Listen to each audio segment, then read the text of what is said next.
শুক্রবার ধর্মনগর জেলা হাসপাতালের ট্রমা সেন্টারের দ্বিতল ভবনে এক সাংবাদিক সম্মেলন করেন জেলা মুখ্য স্বাস্থ্য আধিকারিক ডক্টর দীপক হালদার। সঙ্গে উপস্থিত ছিলেন এমএস ডক্টর ভাস্কর Das, doctor Somali Nath, doctor Manoj Kanti Nath, doctor Ankita Bhattacharya এবং ডক্টর সন্দীপ দেব।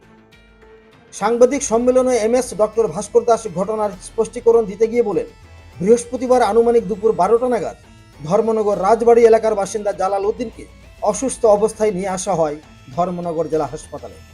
ইমার্জেন্সিতে তখন ডক্টর সোমালী নাথ কর্তব্যরত অবস্থায় ছিলেন। রোগী জালাল উদ্দিনকে পরীক্ষা নিরীক্ষা করে তাকে মৃত বলে জানান ডক্টর সোমালী। এরপরেও পরিবারের লোকজন বারবার তাকে ট্রিটমেন্ট করার জন্য চাপ সৃষ্টি করেন।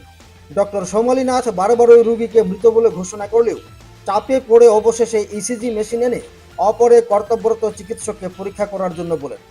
তখন ইমার্জেন্সি রুমের মধ্যে প্রায় 30 থেকে 40 জন রোগীর পরিজনেরা ভিড় জমাতে থাকেন, যার ফলে মেশিনটি তৎক্ষণাৎ ভালোভাবে সেটিং না হওয়ায় রিডিং আসছিল না।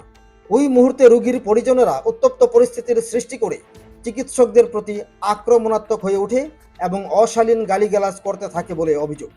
এছাড়াও হাসপাতালে সেদিন ইসিজি টেকনিশিয়ান ছিলেন না। উনি প্রতি সপ্তাহে 3 দিন ধর্মনগরে ডিউটি করেন এবং অপর 3 দিন পানিসাগর হাসপাতালে ডিউটি করেন। বৃহস্পতিবার তিনি পানিসাগরে ছিলেন, যার ফলে স্বাভাবিক কারণে এই টেকনিশিয়ানের অনুপস্থিতিতে কিছুটা সমস্যা হলেও রোগীর পরিজনদের উত্তপ্ত পরিস্থিতি, আক্রমণাত্মক কার্যকলাপ, অশালীন আচরণ সবকিছু মিলিয়ে হাসপাতালের ইমার্জেন্সি পরিবেশকে উচ্ছৃঙ্খল এবং বিশৃঙ্খল করে তোলে বলে অভিযোগ করা হয়। কালকে 12টা 7 নাগাদ আব্দুল জালাল উদ্দিন রাজবাড়ি থেকে ব্রড ডেড অবস্থায় নিয়ে এসেছিল আমার কাছে। তো আমি ওনাকে এক্সামিন করে দেখলাম যে উনি মৃত। ওনার মধ্যে there is no sign of life. তো ওনার ওয়াইফকে আমি যথারীতি জানালাম, সঙ্গে যারা এক্সপোর্টিং ছিলেন ওদেরকেও জানালাম যে উনি তো মৃত। তারপরে ওরা মৃত মানুষের করে আমাকে বারবার চেষ্টা করুন, চিকিৎসা করুন, ওরা বারবার প্রেশার দিচ্ছিল। মৃত মানুষকে আমি কীভাবে জীবিত করবো আপনারা এই বলুন। আমাকে ওরা আমাকে এবং আমার কলিগকে এইভাবে ওরা ওকে তো শারীরিকভাবে হেনস্থা করেছে, আমাকে মেন্টালি এতটা ট্রমাটাইজ করেছে যে আমি কি আর বলবো। দোষীদের আমি খুব তাড়াতাড়ি শাস্তি দাবি করছি। ম্যাডাম, আপনি কি ওদের বিরুদ্ধে কোনো মামলা করেছেন? আপনারা তো অবগত আছেন বিভিন্ন সোশ্যাল মিডিয়ার মাধ্যমে গতকালকে ডিস্ট্রিক্ট ছিল ধর্মনগরে এক অনুভূতিত ঘটনার পরিপ্রেক্ষিতে আপনাদেরকে আজকে আমরা আমন্ত্রণ জানিয়েছি আমাদের স্পষ্টীকরণ দেওয়ার জন্য। গতকাল বেলা 11:30-12টা নাগাদ একজন পেশেন্ট আসে ইমার্জেন্সি ইউনিটে। Abdul Jalal Uddin, 60 years of age, from Rajbari Dharmanagar থেকে।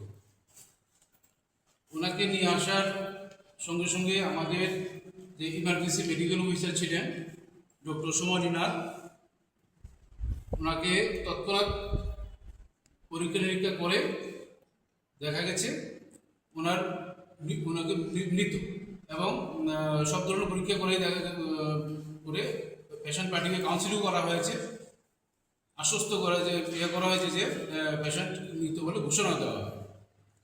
কিন্তু আমাদের একটা প্রোটোকল যে ফাইনাল ডিক্লারেশনের আগে একটা নর্মস আছে, আমরা ইসিজি করে আমাদের রেকর্ড কিপিংয়ের জন্য দরকার হয়, আমরা রাখি সাধারণত। ওইটা করতে গিয়ে দেখা গেছে আমাদের যে মেশিন লাগানোর জন্য যে জায়গার দরকার, যে পরিসরে আমরা করা দরকার, এত মানুষ এসছেন, প্রায় 60 থেকে 70 জন মানুষ হবে। সব ঘিরে ছিল পেশেন্টকে নিয়ে, সবাই ঘিরে ধরেছিল, যার জন্য আমাদের যে মেডিকেল অফিসার যিনি ইসিজি করতে গেছেন ঠিকভাবে করতে পারছিলেন, খুব অসুবিধার সম্মুখীন হতে হচ্ছিল। প্রথম দিকে মেশিন রিডিং দিচ্ছিল না, কিন্তু মেশিন খারাপ ছিল না। এই মেশিন দিয়ে আমরা সব ইসিজিগুলি আমরা করি। আমাদের মেশিন আরও আছে, কারণ এর ঘটনার কিছুক্ষণ আগে আমরা এই মেশিন দিয়ে আমরা ইসিজি করিয়েছি, আমরা মেশিন ঠিকই ছিল।